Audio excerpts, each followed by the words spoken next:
See how may I help you? Hi, I'd like to reserve a table for Wednesday the 7th.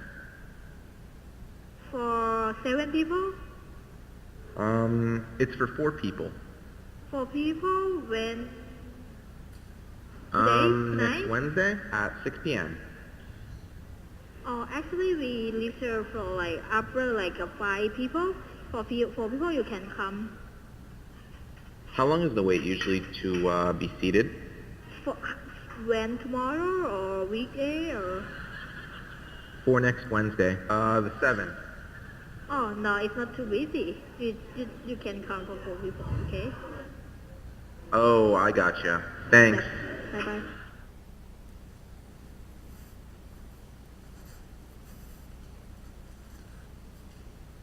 안녕하세요. 랩 2050의 이원재입니다. 반갑습니다. 누가 누구한테 전화한 것 같으세요? 혹시 아시는 분 계세요? 전화 건 분이 누구냐 하면 구글에서 새로 개발한 인공지능입니다. 듀플렉스라고요. 최근에 이 구글이 개발자 컨퍼런스에서 발표를 했어요. 이게 어떤 거냐 하면 스마트폰한테 내가 어디 예약해달라고 시키면 혼자서 스마트폰이 전화 걸어서 식당 직원하고 얘기하면서 예약 잡는 거죠. 그리고 내 캘린더에 넣고 나한테 알려주는 그런 서비스죠. 어떤 기분이 드세요? 너무 좋겠다. 나한테도 비서가 생기는구나. 요거 하나만 있으면 돼. 이런 생각이 드세요? 아니면은 사람하고 거의 비슷한 이야기를 하다니 정말 무서운 인공지능이네. 이런 생각이 드세요? 아니면은 제가 여기 오신 분들을 이렇게 보니까 이런 생각을 하실 것도 같아요. 비서 일자리도 있고 콜센터 일자리도 있고 이게 다 전화 걸어서 먹고 사는 사람들인데 이 사람들 일자리가 없어지지 않을까? 사회 문제가 생기지 않을까? 이런 생각을 하실 수도 있을 것 같아요. 여러분들 어떤 쪽이세요? 한국에서 콜센터에서 일하는 분들이 몇 분일 것 같으세요? 전화를 걸고 받는 것을 직업으로 갖고 있는 분들. 업계에서 한 40만 명 된다고 추산을 합니다. 미국에서 비서 및 행정보조 일자리 갖고 계신 분들 몇 분일 것 같으세요? 미국 노동부 통계에 따르면 400만 명 된다고 합니다. 그러면 우리는 구글 듀플렉스하고 같이 어느 쪽으로 가고 있을까요? 유토피아인가요? 디스토피아인가요? 여러분들은 어떤 것 같으세요? 저는 이런 장면을 목격하면 굉장히 아이러니컬하다는 생각을 많이 합니다. 우리는 정말 최고의 시대에 살고 있어요. 근데 동시에 최악의 시대에도 살고 있는 것 같아요. 최고의 시대죠. 기술이 얼마나 잘 발달해서 사람을 잘 도와주고 있습니까? 기술이 너무나 발달해서 우리는 사람이 없어도 공장에서 물건을 생산하고 사람이 없어도 자동차를 운전해서 목적지까지 갈 수가 있고요. 사람이 없어도 환자의 병명을 알아내고 처방까지 척척 나오게 할 수 있고 수술도 할 수 있습니다. 그게 기술이죠. 얼마나 편리합니까? 그런데 우리는 이것을 최악의 시대라고 받아들이기도 합니다. 이것 때문에, 이 기술 때문에 일자리가 없어지고 이 기술 때문에 소득이 불평등해진다고 불안을 느끼기도 합니다. 편리함하고 불안하고 같이 공존하는 거죠. 근데 우리가 어느 쪽으로 가고 있는 거죠? 저는 이렇게 생각합니다. 그리고 이 생각을 오늘 여기 오신 여러분들과 함께 하루 종일 좀 나눠봤으면 좋겠는데요. 유토피아인지 디스토피아인지 미래가 어떻게 되는지는 정해져 있는 게 아닙니다. 우리가 선택하는 거죠. 어디로 가야 될지에 대해서는 우리가 결정을 하고 거기에 맞게 사회적 합의를 이뤄내고 사회 시스템을 만들고 그리고 거기에 걸맞는 가치를 우리가 갖고 살아가면 되는 겁니다. 미래는 예측하는 것이 아니라 창조하는 것이라는 말도 있죠. 지금은 오히려 이렇게 받아들이는 게 맞다고 봅니다. 기술 혁신 때문에 변화의 기회가 생겼습니다. 좋은 변화가 될 수도 있고 나쁜 변화가 될 수도 있습니다. 어쨌든 변화가 오고 있고 그것이 기회가 될 수 있는 것만은 확실합니다. 물론 우리가 그 변화를 잘 활용해서 유토피아를 향해서 가고 있는지는 생각해 봐야죠. 이 수치 한번 보실까요? 생산성과 임금, 한국에서 1980년대 이후에 생산성과 임금이 어떻게 변화해 왔는지 보여주는 그래프입니다. 기술이 발전해서 생산성이 높아지는 것은 분명한데 실질 임금은 따라가지 못하고 있습니다. 1990년대 중반 이후에 생산성 상승폭의 3분의 1 정도만 실질 임금으로 노동자들이 가져가고 있습니다. 자본과 노동의 몫을 볼까요? 임금 소득자들의 이 국민소득에서 차지하는 비중은 1990년대 중반부터 차차 낮아지고 있습니다. 자본소득자들의 몫은 차차 높아지고 있습니다. 일하는 사람들이 보상받기 굉장히 어려워지고 있는 거죠. 부동산을 가진 사람, 자본을 가진 기업들만 점점 더 보상을 많이 받고 있는 거죠. 여기서 우리는 분명히 우리가 유토피아와 디스토피아의 갈림길에 있는 것 같은데 잘못하면 디스토피아로 갈 수도 있지 않을까 하는 불안을 느끼게 됩니다. 이 시점에서 우리 근본적인 생각을 좀 해볼까요? 조금 더 근본적으로. 기계가 대신 전화를 걸어주고 일을 해주니까 사람이 없어지는 것 아니냐라는 불안을 우리가 갖잖아요. 근데 우리가 다시 한번 좀 생각해 볼 필요가 있어요. 사람의 가치라는 게 도대체 어디서 나올까요? 어디서 나오는 것 같으세요? 여러분들이 어린 시절 부모님하고 나누셨던 대화를 떠올려 보시면 쉽게 아실 수 있어요. 부모님들이 이렇게 얘기를 하셨죠. 사람 구실하려면 이렇게 돼야 된다. 사람 구실의 뜻하는 바는 뭐죠? 공부하고 취업해서 일하라는 거였습니다. 월급 봉투 언제 한번 가져와 볼래? 이게 바로 사람 구실에 대한 이야기였죠. 사람의 가치는 노동과 생산에 있었습니다. 그게 우리의 20세기였습니다. 일하지 않는 자는 먹지도 말라는 것이 우리의 강력한 도덕률이었고요. 우리의 사회계약은 그것을 중심으로 이루어져 있었습니다. 그런데 우리 지금 그 사회계약을 계속해서 유지할 수 있나요? 예전의 사회계약을 다시 한번 되돌려서 생각을 해보겠습니다. 기업은 이런 요구를 받았어요. 생산을 하고 고용을 해라. 생산을 하고 돈을 버는 거 좋다. 그런데 번 돈 중에 일부를 임금소득으로 노동자들에게 분배를 해라. 이게 기업에게 주어진 계약의 몫이었습니다. 개인에게는 이런 계약이 주어졌어요. 개인들은 먹고 사는 것은 당신의 책임이다. 먹고 살고 싶으면 고용되어서 일을 해라. 이게 바로 이 개인에게 주어진 계약 조건이었고요. 국가에게 주어진 계약 조건은 이런 것이었습니다. 먹고 사는 것은 개인들이 알아서 하고 생산은 기업이 알아서 하니까 고용될 수 없는 사람들, 고용 무능력자들만 국가가 보호를 하면 된다. 이게 국가에게 주어진 계약 조건이었습니다. 이 계약 조건 아래서 사람들은 생계를 위해서 노동을 하게 되고 생계를 위해서 생산을 하게 됩니다. 수동적으로 일을 해야 됐고요. 복지 혜택을 받기 위해서는 국가에게 자신이 가난하고 무능하다는 것을 입증해야 됐죠. 이게 바로 이 20세기의 사회계약입니다. 지금 유지할 수 있을까요? 유지하기가 저는 참 어려울 것 같아요. 플랫폼 경제가 이렇게 커지고 있는 지금 이 상황, 그리고 아까 우리가 보았듯이 새로운 기술이 막 일을 대체하면서 밀고 들어오는 상황에서는 이 사회계약을 바꾸지 않으면 더 많은 사람들이 쓸모없다는 취급을 받을 가능성이 높아요. 쓸모없다, 사람 구실 못한다. 그러면서 동시에 먹고 사는 일, 생계도 위협을 받을 가능성이 높아집니다.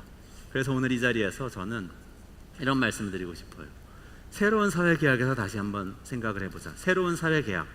국가는 무엇을 해야 되고 기업은 무엇을 해야 되고 개인은, 노동자는 무엇을 해야 되는지에 대해서 다시 한번 좀 생각해 볼 수 있으면 좋겠습니다. 예를 들면 일과 돈은 분리될 수 있어요. 생계와 노동이 반드시 만나야 한다는 생각은 상당히 20세기적인 생각이죠. 그렇지 않은 다른 것들 상상해 볼 수 있습니다.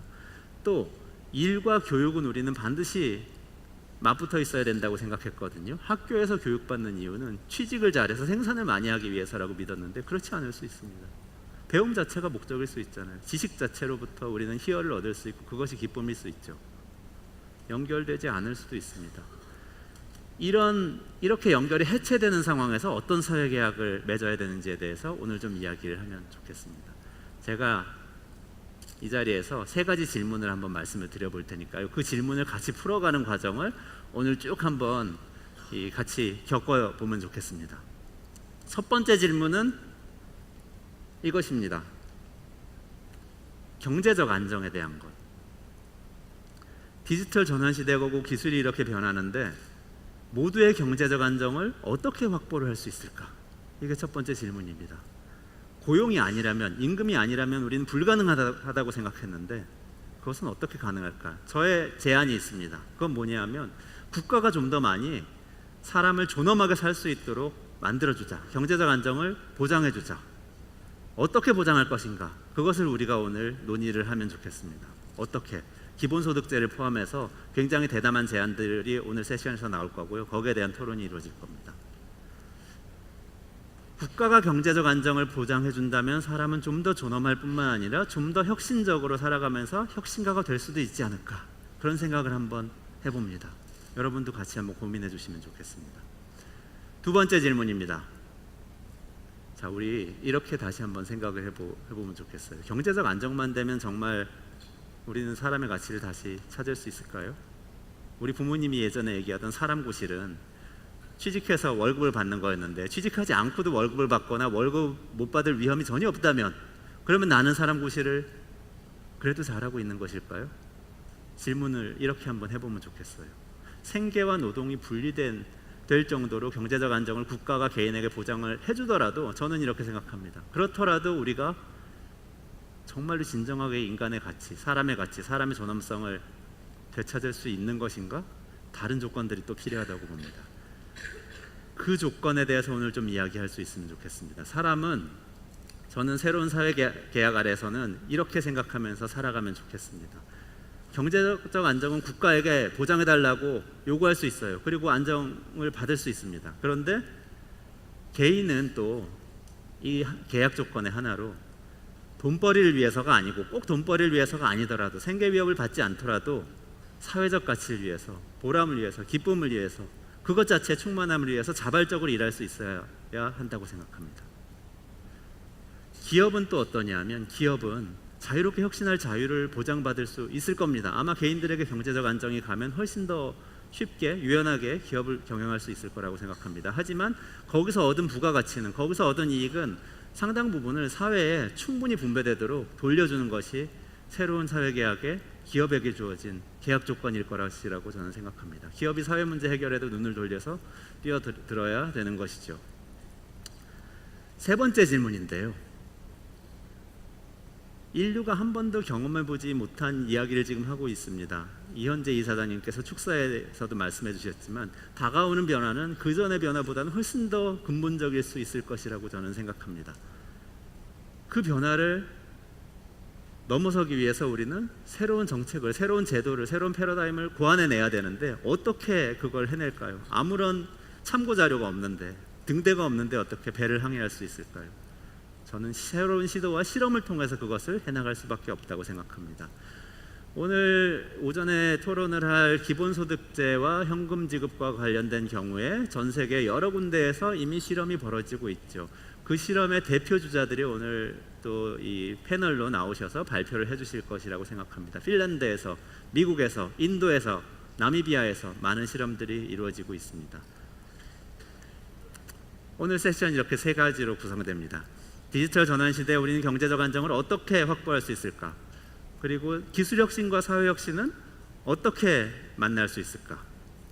그리고 세 번째로, 이 큰 전환을 우리는 어떤 정책 실험을 통해서, 어떤 과정을 통해서 만들어 나갈 수 있을 것인가? 오전이 세션 1이고요. 오후에 세션 2와 3이 진행이 됩니다. 저는 이렇게 생각합니다. 오늘 여기 모신 분들 굉장히 다양해요.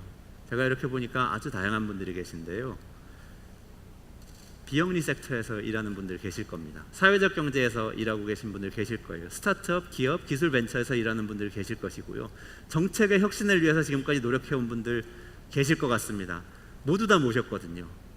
그동안 이렇게 끼리끼리 모여서 이야기한 적은 많이 있었지만, 제 생각에 이렇게 다 같이 혁신과 경제적 안정을 다 같이 이야기해 본 적은 없었다고 저는 생각합니다. 같이 이야기해야 이 문제가 풀리기 때문에 이렇게 같이 모셨습니다. 랩 2050에서는요, 이런 꿈을 가지고 있습니다. 간략하게 이야기를 하자면, 경제적 안정을 국가가 충분히 개인들에게 보장을 해주고, 기술을 활용해서 부가가치를 충분히, 나온 부가가치를 충분히 개인들에게 돌려주고요. 그리고 경제적 안정을 보장을 해줍니다. 개인들은 그 위에서 자유롭게 활동을 하고 혁신을 합니다. 기업을 구성하고 그 기업은 혁신을 해서 더 많은 부가가치를 만들어냅니다. 그리고 그 안정 위에서 더 많은 개인들은 사회혁신가가 되어서 보람과 타인의 이익을 위해서 자유롭게 활동하는 이런 꿈을 꾸고 있습니다. 알파고나 듀플렉스 같은 기술을 책임 있게 이용을 하면서 또 사람의 가치도 한 차원 높게 구현을 하는 거죠. 랩 2050은 그런 사회를 만들기 위해서 연구를 하는 싱크탱크입니다. 그래서 저희는 분배 시스템의 혁신에 대해서 연구를 하고요. 노동에 대해서 어떻게 기술 변화와 함께 우리 고용의 전환을 이뤄낼 것인지 연구를 하고요. 다음 세대의 가치와 패러다임을 연구합니다. 저희들 이렇게 연구를 좀 더 열심히 해나갈 테니까 여러분들 많이 좀 도와주시고 함께 해주시면 좋겠고요. 특히 오늘 이 자리에서 많은 토론을 이뤄서 미래를 책임질 새로운 사회계약을 같이 이야기 나누고 조금이라도 모양을 공유할 수 있으면 좋겠습니다. 감사합니다.